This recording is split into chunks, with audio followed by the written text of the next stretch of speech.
Bonjour à tous, je suis très heureux de vous parler. Je suis un grand fan de la SNCF. J'aimerais bien qu'il y ait des trains au Tibet, ça simplifierait les transports.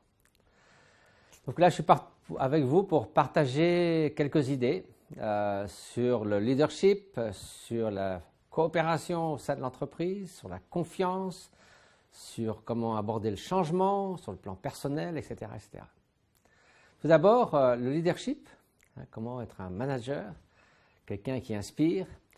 Il m'est arrivé de parler sur ce sujet et en y réfléchissant, il m'a semblé qu'un vrai leader, c'est quelqu'un qui peut et sait servir.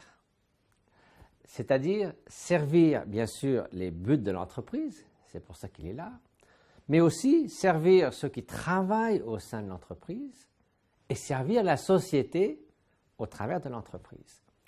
Et donc, si on a ce sentiment d'engagement, de détermination, d'inspiration, on devient un leader qui peut susciter à la fois un enthousiasme parmi ceux qui travaillent avec lui,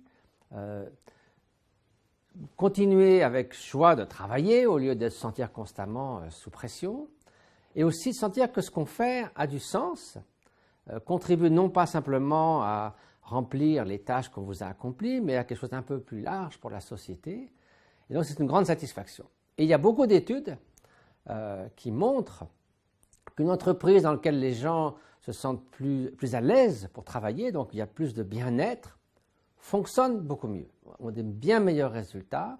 Et si on regarde parmi tous les leaders, ou des personnes qui ont réfléchi à ceux qu'on a rencontrés dans le passé, quelles sont les personnes qu'on admire? Généralement, ce sont des gens qui ont une vision très vaste et qui, en même temps, sur le plan personnel, conservent une certaine humilité. Et c'est ça qui suscite notre admiration. Il y a bien sûr des patrons extrêmement efficaces au prix d'un peu de dureté, d'un manque d'empathie, et peut-être réussissent-ils à un moment donné à faire chauffer la machine de l'entreprise pour la performance, mais généralement, ça ne se termine pas toujours très bien. Et ce qui peut se passer aussi dans une entreprise qui fonctionne de cette façon, c'est ce qu'on appelle le burn-out, l'épuisement émotionnel. Cet épuisement émotionnel, il peut affecter aussi bien les dirigeants que ceux qui travaillent avec lui.